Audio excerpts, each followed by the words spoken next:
आइए अब कहानी को आगे बढ़ाते हैं। एक दिन मोहल्ले में क्रिकेट मैच हुआ। पहले हमेशा चेतन और रथु एक ही टीम में होते थे, लेकिन इस बार चेतन ने रिया को अपनी टीम में ले लिया और रथु को दूसरी टीम में भेज दिया। मैच के दौरान चेतन बार बार रिया को टिप्स दे रहा था, उसकी तारीफ कर रहा था। रथु को यह सब देख अच्छा नहीं लगा। मैच खत्म हुआ और रथु गुस्से में घर लौट आई। चेतन ने आवाज दी, अरे रुक तो सही, क्या हुआ? रथु बोली, कुछ नहीं, तुम्हें तो अब रिया ही सब कुछ लगती है। चेतन को बात चुभ गई। उसने कहा, तो क्या हुआ अगर मैं उसके साथ वक्त बिताता हूं? दोस्ती कर ली है तो इसमें गलत क्या है?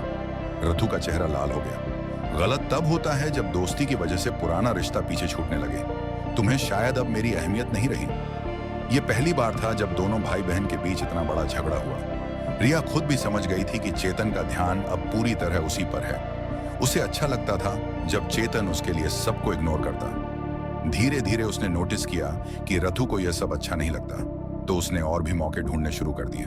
कभी कहती, चेतन, प्रोजेक्ट में मदद, क्लास के बाद तुम मुझे लाइब्रेरी तक छोड़ दोगे? चेतन को लगता कि यह सब सामान्य है, लेकिन रथु के दिल में एक एक बात तीर की तरह लगती। समय बीतता गया और भाई बहन के बीच दूरी बढ़ती गई। रथु अब पहले जैसी खुश नहीं रहती थी।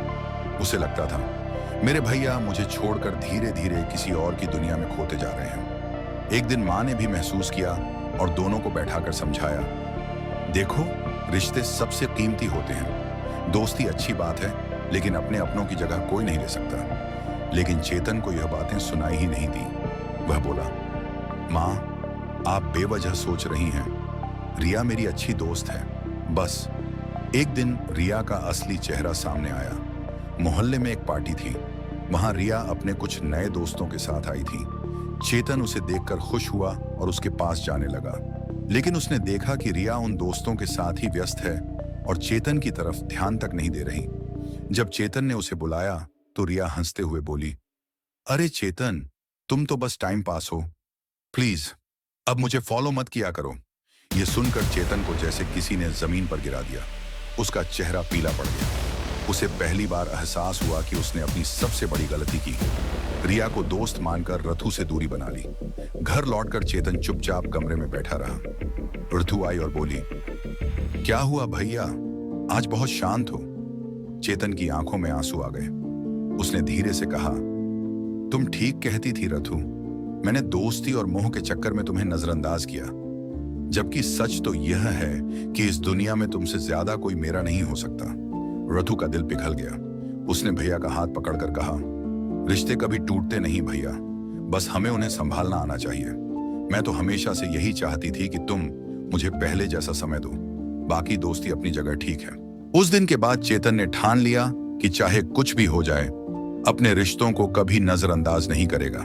वो फिर से रथु के साथ हंसी मजाक करने लगा, साथ पढ़ाई करने लगा, साथ मोहल्ले की एक्टिविटीज में भाग लेने लगा। लोगों ने भी नोटिस किया कि भाई बहन की जोड़ी फिर से पहले जैसी हो गई है। रिया की दोस्ती अब सिर्फ एक याद बनकर रह गई थी, लेकिन चेतन ने उससे सबसे बड़ा सबक सीखा।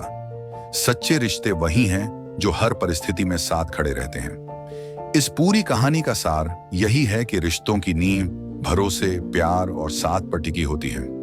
दोस्ती, मोहब्बत और नए रिश्ते अपनी जगह अहम हैं, लेकिन भाई बहन का रिश्ता जीवन भर का होता है। रथु और चेतन की तरह अगर हम भी अपने अपनों की अहमियत समय रहते समझ लें, तो कभी कोई दरार गहरी नहीं होती। तो दोस्तों, ये कहानी यहीं पर पूरी हुई। अगली कहानी देखने के लिए हमारे चैनल पर जुड़े रहिए। वीडियो को लाइक, सब्सक्राइब और शेयर जरूर करें। जब तक के लिए धन्यवाद। नमस्कार।